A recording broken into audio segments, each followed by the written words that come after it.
Question number 13, question number 13 बहुत ही important question है, बहुत ही इंपॉर्टेंट क्वेश्चन है, बहुत कुछ सिखाने वाला क्वेश्चन है। ये जो क्वेश्चन नंबर 13 है इसके बारे में ही बेटा एक ब्रेकिंग न्यूज सुनो। ब्रेकिंग न्यूज ये है कि ये क्वेश्चन अकेला क्वेश्चन नहीं, एक आइडेंटिटी है। तो टोटल कितनी आइडेंटिटी होगी आपके पास इस चैप्टर में? 11, और 11 अंक हमारे हिंदुस्तान में बड़ा ही शुभ माना जाता है। तो मैं ये शुभ तुम लोगों से सोच सकता हूँ, अच्छा शुभ तेरा नाम भी है तो फिर तेरे को ये चैप्टर अच्छे समझ में आ रहा होगा पूरा। टेस्ट में देखूंगा कल मैं इसके घर पर जाऊंगा टेस्ट लेने के लिए, अगर ये नहीं आया तो आ जाएगा ना। इस वाले क्वेश्चन में क्या लिखा है देखो ध्यान से। इसमें बोला गया कि अगर x plus y plus z की वैल्यू किसके इक्वल है? 0। अगर x plus y plus z की वैल्यू 0 के इक्वल है तो फिर शो करो कि x cube plus y cube plus z cube की वैल्यू क्या होती है। अब इसको देखो, प्रूफ तो मैं हाल करा दूंगा। अब तुमको इसको मैंने बोला ना कि एज अ आइडेंटिटी इसको यूज करना है, तो इसको याद कैसे करोगे जरा सुनो। इसको ऐसे याद करना कि अगर कभी भी 3 नंबरों का सम 0 आ जाए, बोलो जरा, 3 नंबरों का सम 0 आ जाए तो उनके क्यूब का सम 3xyz होगा। ठीक है, क्लियर हो गया? ठीक है, आगे देखो बोर्ड पर। अब सुनो बेटा, हमारे पास एक आइडेंटिटी थी। आइडेंटिटी कौन सी थी? सिंस क्योंकि x cube plus y cube plus z cube minus 3xyz, इसकी वैल्यू क्या होती है? x plus y plus z और फिर plus y square plus z square minus x y minus y z minus, यही होता है ना। ठीक है, आगे देखो, x cube plus y cube plus z cube minus 3xyz। यार ध्यान से देखो, x plus y plus z की वैल्यू कितनी है? तो यहां पर मैं इसकी जगह पर क्या पुट कर सकता हूं?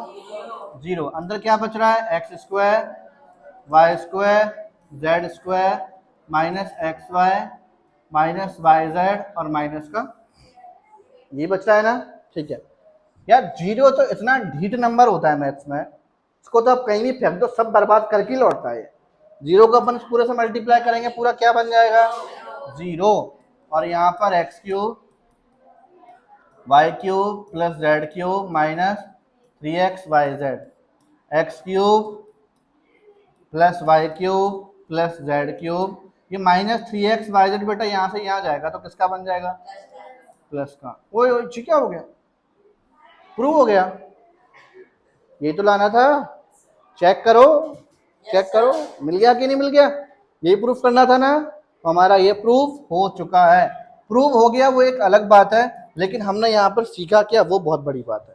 सीखा क्या कि अगर 3 नंबरों का सम 0 होगा तो उनके क्यूब की वैल्यू, जो क्यूब का सम जो होता है वो 3xyz होगा। ये रटना है, इससे बहुत अच्छे अच्छे क्वेश्चन सॉल्व होते हैं, बड़े बड़े क्वेश्चन सॉल्व होते हैं। बच्चे ऐसे क्वेश्चन को देख के घबराए आते हैं ना, वो क्वेश्चन इस आइडेंटिटी से आसानी से सॉल्व हो जाते हैं।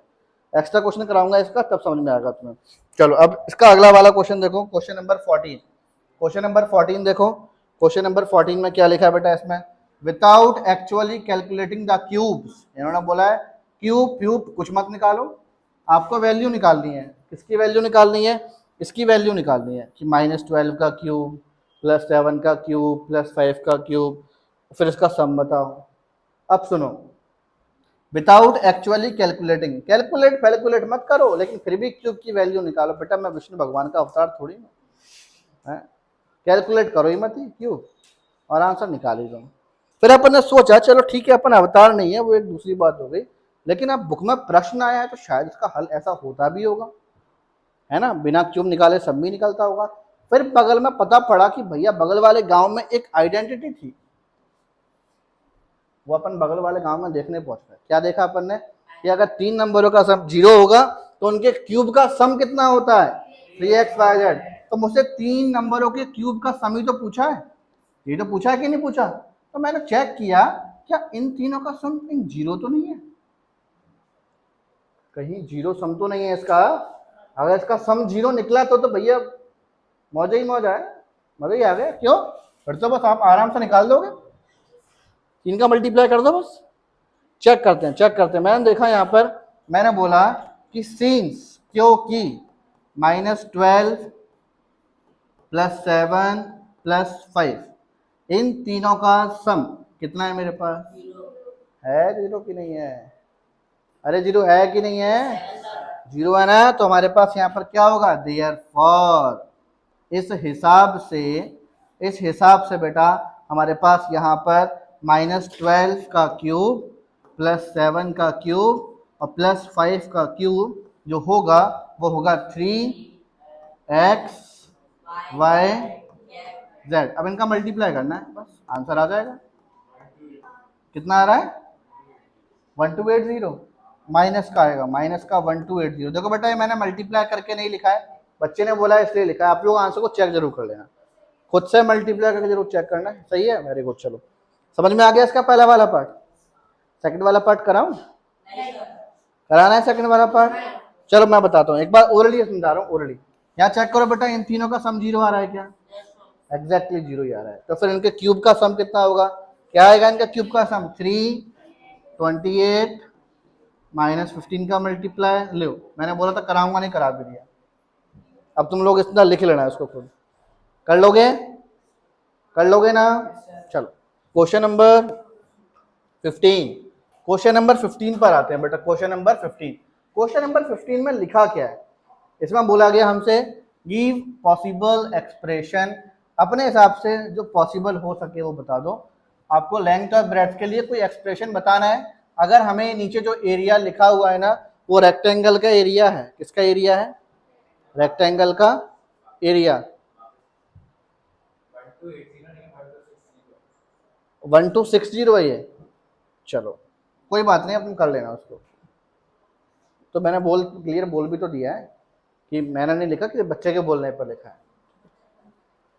अब वो बच्चा गलत है। हाँ तो बेटा सुनो, इसमें बोला गया एरिया कितना था हमारे पास? 25a² - 35a + 12। ये बेटा किसी रेक्टेंगल का एरिया है। तो मुझसे पूछ रहा है कि उसकी लेंथ क्या हो सकती है और उसकी ब्रेड्थ क्या हो सकती है। मेरी एक बात सुनो बेटा, मैंने बोला कि मेरे पास कोई एक रेक्टेंगल है, रेक्टेंगल का एरिया मान लो 6 मीटर स्क्वायर, सिर्फ सपोज कर लो। मान लिया कि मेरे पास कोई रेक्टेंगल है, मुझे नहीं पता रेक्टेंगल कौन से गांव में रहता है। मैंने बोला कोई रेक्टेंगल है और रेक्टेंगल का एरिया कितना है। अब मैं पूछ रहा हूं कि जिस रेक्टेंगल का एरिया 6 है उसकी लेंथ और ब्रेड्थ क्या होगी? तो आप सोचोगे लेंथ और ब्रेड्थ क्या होगी। तो देखो मैं बोल रहा हूँ पॉसिबल बताओ बेटा, पॉसिबिलिटी बताओ। आप सोचोगे सर 1 × 6 भी तो हो सकता है, क्योंकि एरिया ऑफ रेक्टेंगल का फॉर्मूला लेंथ इंटू ब्रेड्थ होता है। तो 1 × 6 हो सकता है, 2 × 3 हो सकता है कि नहीं हो सकता है? तो ये मैंने पॉसिबिलिटी बताई कि नहीं बताई? हो सकता है कि लेंथ ये हो सकता है ब्रेड्थ ये हो सकता है लेंथ ये हो सकता है ब्रेड्थ ये हो। तो हमें इन क्वेश्चन में यही बताना है कि क्या क्या हो सकता है। समझ में आ गया? अब ये हो सकता है वाली बात बेटा मैंने जब बोली जब मेरे पास 2 नंबरों का प्रोडक्ट था, 2 नंबरों का प्रोडक्ट था। तो उन 2 प्रोडक्ट में से मैंने बोला है कि किसी को भी लेंथ मान लो, किसी को भी ब्रेड्थ मान लो। तो अब बेटा पहले इसको हमें तोड़ना पड़ेगा। किसमें तोड़ना पड़ेगा? 2 नंबरों के प्रोडक्ट में तोड़ना पड़ेगा। फिर आप उसमें से किसी को भी लेंथ मान लो और किसी को भी ब्रेड्थ मान लो। क्लियर हो गई मेरी बात? समझ में आ गया अच्छे से? इसको हमें तोड़ना है प्रोडक्ट में। तो तोड़ोगे कैसे? हमें इसके फैक्टर निकालने पड़ेंगे। सिंपल फैक्टर निकालना है इसमें, और कुछ नहीं करना। तो यहाँ देखो पहला वाला पार्ट देखो, पहला वाला पार्ट देखो, एरिया क्या लिखा हुआ है इसमें? 25a² - 35a और प्लस का 12, ये लिखा हुआ है। स्प्लिटिंग द मिडिल टर्म जो हमने एक्सरसाइज 2.3 में किया था, कुछ याद आ रहा है? क्वेश्चन नंबर 4 कुछ याद आ रहा है? सबसे पहले फर्स्ट टर्म को नोट करते थे, याद आ गया ना? और लास्ट में 12 लिखा। मैं डायरेक्टली कर दूं, डायरेक्ट तोड़ दूं बीच वाले टर्म को। 25 12 का कितना होगा? 300 चाहिए ना, -15a और माइनस का 20। चेक करो सही तोड़ा है मैंने? सही तोड़ा है? ठीक है, मैंने थोड़ा स्पीड में तोड़ दिया, आप लोगों को तोड़ना सिखा दिया। आप लोगों ने बोला था डायरेक्ट कर दो, मैंने डायरेक्ट कर दिया। आप लोगों से पूछ कर ही डायरेक्ट किया है मैंने उसको। यहाँ पर कॉमन निकालोगे, यहाँ से कॉमन निकालोगे, तो यहाँ से कॉमन क्या आ रहा है? 5a। यहाँ क्या बचा? 5a - 3। यहाँ से क्या कॉमन आ रहा है? 4। क्या कॉमन आ रहा है? 4। तो यहाँ क्या बचेगा? 5a - 3। 5a - 3, 5a - 3 एक जैसा है, लिख लिया ये। फिर 5a माइनस 4 बचा। देखो जो एरिया लिखा हुआ था ना उसको बेटा मैंने दो नंबरों का प्रोडक्ट मल्टीप्लिकेशन में तोड़ दिया, एक नंबर ये है दूसरा नंबर यह। तो आप सोच रहे होगा सर कौन सा लेंथ होगा कौन सा ब्रेड्थ होगा, किसी को भी लेंथ बोल दो किसी को भी ब्रेड्थ बोल दो, सब सही है, ठीक है। अगर किसी का मन कर रहा है सर मैं तो इसको लेंथ बोलूंगा, भैया बोल दे। किसी का मन कर रहा नहीं सर हमारी जो दुश्मनी है इससे हम तो इसको लेंथ बोलेंगे, इसको लेंथ बोल दो। जब इसको लेंथ बोलोगे तो ब्रेड्थ ये हो जाएगा, जब इसको लेंथ बोलोगे तो ब्रेड्थ वो हो जाएगा। क्लियर हो गया, समझ में आ गया। तो हमारे पास यही पूछा था कि पॉसिबल लेंथ और ब्रेड्थ क्या हो सकता है, तो वो लेंथ ये होगी और ब्रेड्थ ये होगी। क्लियर हो गया अच्छे से। सेकंड वाला पार्ट खुद से कर लोगे, हम कर लोगे ना खुद अब कंफर्म।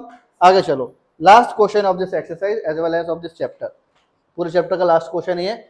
इस वाले क्वेश्चन में बोला गया हमसे what are the possible expression, what are the possible expression for the dimensions of the cuboids whose volume are given below।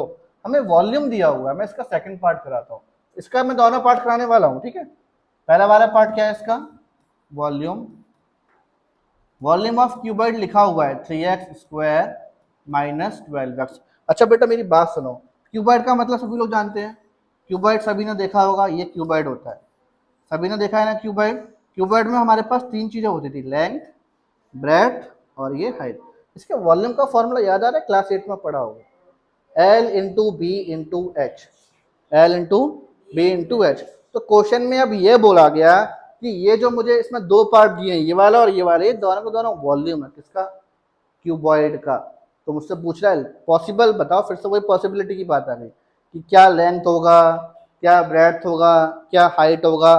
तो अब जो बताओ, अब इसमें हमें इस नंबर को कितने नंबरों में तोड़ना है, वेरी गुड, कितने में तोड़ना है, तीन में तोड़ना है, क्योंकि फॉर्मूले में तीन चीजें आती थी ना, एल बी और एफ। तोड़ना स्टार्ट करते हैं इसको।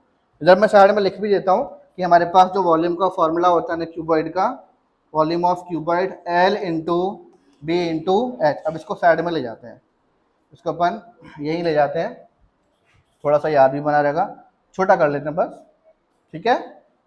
चलो देखो बेटा, यहाँ कॉमन क्या आ रहा है, इसमें कॉमन निकालो, कॉमन क्या आ रहा है इसमें, 3x कॉमन आ गया, 3x कॉमन आ गया ना, क्योंकि 3 1 जा 3, 3 4 जा 12, तो 3 कॉमन आ गया।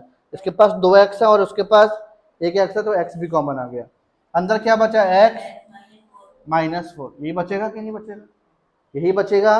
तो अब यहाँ देखो ध्यान से, हो गया, इससे ज़्यादा कुछ होना ही नहीं है, तो क्या करोगे आप, इसको ऐसे लिख सकते हो, 3 मल्टीप्लाई एक्स माइनस 4। तो बेटा ये लेंथ मान लो, इसको ब्रेड्थ मान लो, इसको हाइट मान लो, खत्म। तो आप लास्ट में लिखोगे क्या, इसमें लिखोगे therefore possible length, breadth and height are 3, x minus 4। ये आंसर है। पहला वाला पार्ट समझ में आ गया, पहला वाला पार्ट सभी को समझ में आ गया अच्छे से, ठीक है। अब इसका बेटा सेकंड पार्ट भी ले लेते हैं। सेकंड पार्ट भी समझना, बहुत अच्छे से समझना, क्योंकि टेस्ट में ज़्यादातर सेकंड वाला पार्ट ही आता है, टेस्ट में हो कोचिंग का या फिर स्कूल में भी तुम लोग के पेपर जो होते हैं, इसमें दोनों में से अगर कोई क्वेश्चन आता है तो मैक्सिमम टाइम सेकंड वाला क्वेश्चन आता है।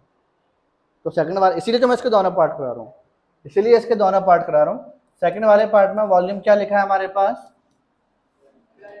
12k स्क्वायर प्लस 8k और माइनस 20k, ये लिखा हुआ है। अच्छा बताओ यार, इन तीनों में से कॉमन क्या आ रहा है, इन तीनों में से कॉमन क्या आ रहा है, तो आप बोलोगे सर यहाँ 4k कॉमन आ रहा है। क्या कॉमन आ गया, 4 3 जा 12, के बाहर चला गया, अंदर 3y स्क्वायर रह गया, 4 2 जा 8, के बाहर चला गया, 2y आ गया, 4 5 जा 20। तो हमारे पास अब बचा क्या बेटा, ये बच रहा है 4k अंदर 3y square plus 2y minus 5। अब हमें ब्रैकेट के अंदर फिर से इसको फैक्टराइज करना है, ये लिखा है ना ब्रैकेट, इसको अंदर स्प्लिटिंग द मिडिल टर्म फिर लगाना। तो क्या करोगे, 3y स्क्वायर लास्ट में लिखा और माइनस 5 फर्स्ट पे ये लिखा, लास्ट पे ये लिखा। 3 5 का कितना होता है, कितना होता है, तो 2y को दो नंबरों में तोड़ दो, जिसको माइनस करने पर 2 आ जाए, मल्टीप्लाई करने पर 15 आ जाए। तो इसका अपन यहाँ पर प्लस का 5y माइनस का 3y लिख सकते हैं, लिख सकते हैं ना।